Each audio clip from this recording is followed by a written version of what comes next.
the news then, hearing today, the Russian command is saying, look, withdraw from Kherson.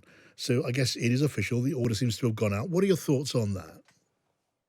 Well, like anything to do with the Russians, I would treat it with an enormous amount of suspicion. What do they mean by this? I mean, I saw, as you probably did, the televised briefing of where Sorovikin briefed Shoigu and was then given authority to start the withdrawal.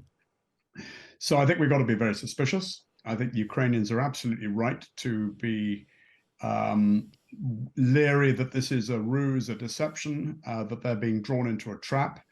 But I'm sure equally that they are accessing all possible intelligence sources to understand as closely as they can the situation on the ground and in the air around Kherson. Now tell me then, given the power of Ukraine with the help of Western allies and supporters to mount pretty comprehensive surveillance of Russian forces on the ground from the upper atmosphere, nothing very much is missed. Is it possible for the Russians to draw Ukrainians in, as you suggest, and then mount a surprise counterattack without Ukrainians and their Western supporters being aware that that is about to happen? No, I don't think it is, and I think the Ukrainians, with their support, will understand pretty clearly what's going on. And assuming it is genuine, and assuming the Russians are withdrawing, I mean, this is potentially massive. It's a major humiliation for Putin.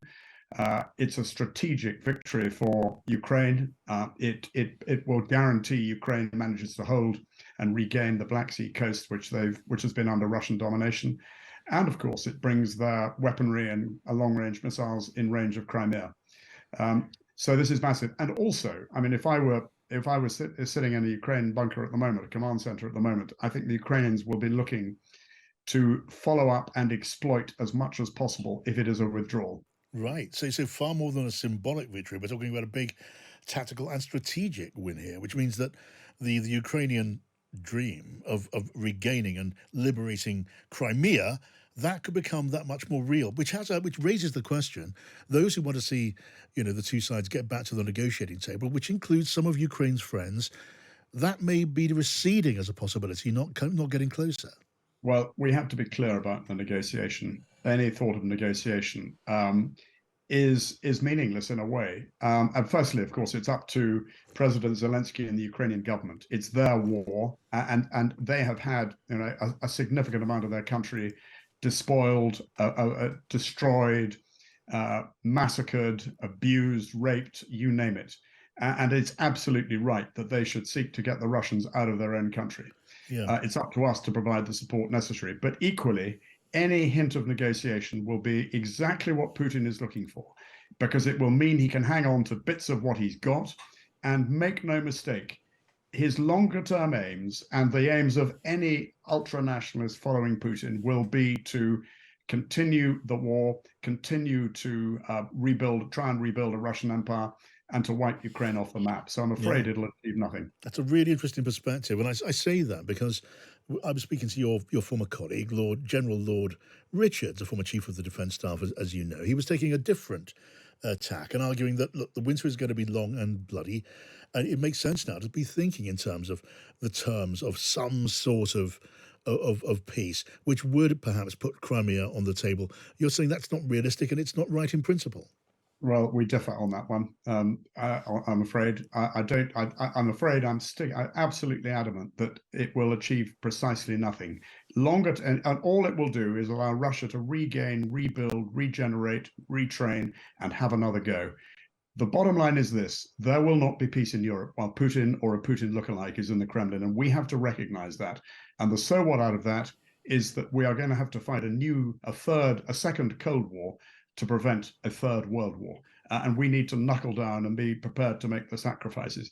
Now, I am pretty sure that given the Ukrainian will, determination, and the way they've fought this war thus far, with the right support, providing we keep faith with Ukraine, providing we, the West, give Ukraine the tools they need to do the job, they will achieve their military objectives. It's so interesting, isn't it? This strategic dilemma, if it is a dilemma. I mean, you're talking about the inevitability of a new Cold War. And I know it's all too easy for me to say a thing like this, sitting in a warm, safe studio in the middle of London. But you could argue the money the money resources that are being poured towards Ukraine is an investment.